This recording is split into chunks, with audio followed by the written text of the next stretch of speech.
lajtu, para se mos na vdes. Rrugës? Dhe në këtë moment, Sokoli, bashkë me vllain e tij Agronin, kanë shkuar dhe Sokoli ka shkuar për t'i thënë dhe vllait vet, se vllain e vet, Shkelzenin e kishte tek Muharremi, tek Fatmir Haklaj, ishte atje për darkë. Edhe vete, edhe ta vinte ndjeni që do ikin në Tiranë. Edhe qëllimi i vajtjes Tiranë është që do marr, domethënë vllain e Agronit ta sjell këtu në spital. Dhe në këtë moment Fatmir Haklaj që aty i tha, në këtë situatë do veshta, se ishte situatë lufte, kupton? Jo, i tha, nuk të le vetëm, tha, do vi dhe unë. Thot Fatmir Haklaj. Dhe tani, rrugës i bëhet atentat. Fatmir Haklaj, Sokoli, Agroni, vllai i këtij gardisti që do merrin në Tiranë,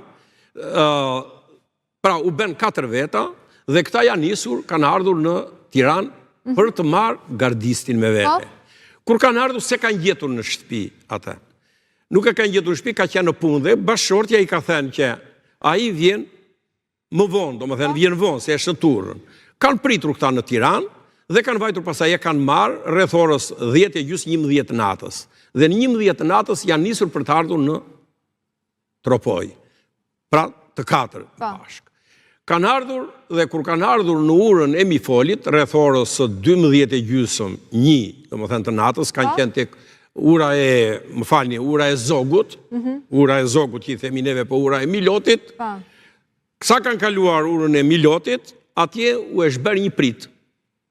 Dhe prita ishte prej 4-5 vetash. E ka sulmuar mjetin me breshëri automatiku, disa, pra 4-5 vetat që ishin tërmatosur, dhe në breshëri automatikut ku janë gjendur, domethënë në vendin e ngjarjes rreth 160 gëzhoja, domethënë aq shumë kanë qenë, dhe aty ngeli i vrarë gardisti, ngeli i plagosur rend Sokol Mulosmani. Fatmir Haklaj ishte shofer, dhe mbrapa Fatmir Haklaj ishte Gjyriqi, pra shoku i tij që kishte marrë me vete. Ai ishte në gjumë gjatë kohës që ndodhi kjo dhe ai u ngrit, domethënë shumë i tronditur, dhe Fatmiri në këtë moment kur erdhën breshëritë dhe pa domethënë që ngeli domethënë gardisti i vrarë aty në krahun e tij ku ishte pasagjer, ka dalë makina edhe doli në makina dhe po rrinte atje në pozicion, po shikonte çfarë po ndodhte se s'po merrte vesh.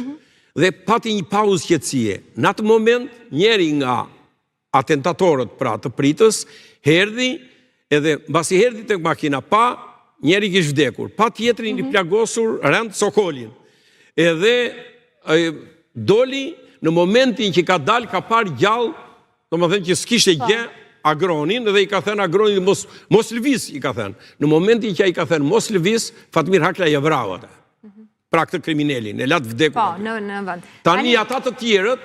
Të gjitha këto avokatë janë të dokumentuara nga familja, po dhe ju i keni depozituar. Çfarë të reje keni depozituar në këtë paditje të radhës? Pse ndodhi një gjë e tillë?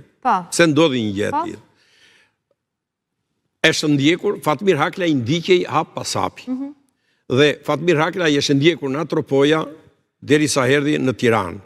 Dhe ata që e ndiqnin ishin pjesë e shërbimit informativ të Sali Berishës që kishte mbeturinat e veta dhe që ai mendonte që Fatmir Haklaj erdhi në Tiranë, erdhi për t'i zënë rrugën Sali Berishës dhe për të mos lejuar që të vinte të bënte mitingun të nesërmen. Dhe për prezantimin e deputetëve. Pikërisht, për rrjedhoi, mbasi e morën vesh që këta erdhën, 2 makina të gardës, u mbushën me gardist, u mbushën dhe me vullnetar në Tropoja e të tjera, vullnetar u thenqin, po ishin domethënë ushtartë të Saliut, që i shërbenin faktikisht të Saliut ata, dhe ata u nisën orën 8:30 të darkës, domethënë rreth 2 orë ca përpara se të nisesh edhe të shkonin me gardistin edhe Sokolin me Fatmir Haklaj, dhe ata kanë komunikuar faktikisht atë ditë dhe janë 3, domethënë persona, të cilët ka provat pa kontestueshme. Do i keni provat të reja, apo jo? Pikërisht, po. Provat të reja, 3 personat që nuk mund që këta komunikonin në Milot, me telefon, me qendrën në Tiranë, për orën kur do nisen, kur s'do nisen, si do bëhet prita, si nuk do bëhet e të tjera. Dhe në momentin tani ai grup pra nuk ishte i rastësishëm, sepse personi që u vra, që ishte një nga ata që u vra, ai vëllane vete kishte në makinën e gardës. Jo, Zefin, ishte këtu. Më thënë, njeri vajtin prit, tjetëri ishte tek, u gjetë tek makina kur shkoj me. Sokol Mul Osmani i udhiqte këta gardist. Dhe këta e muarën Sokolin e tyre që u plagosë rëndë, se njeri ngeli vdekur, e morin krah Fatmiri, kriminalet kanë qelluar prap, përse një kundër tyre, jo, flasim gjithmonë në momentin akoma s'kemi ardhur deri aty.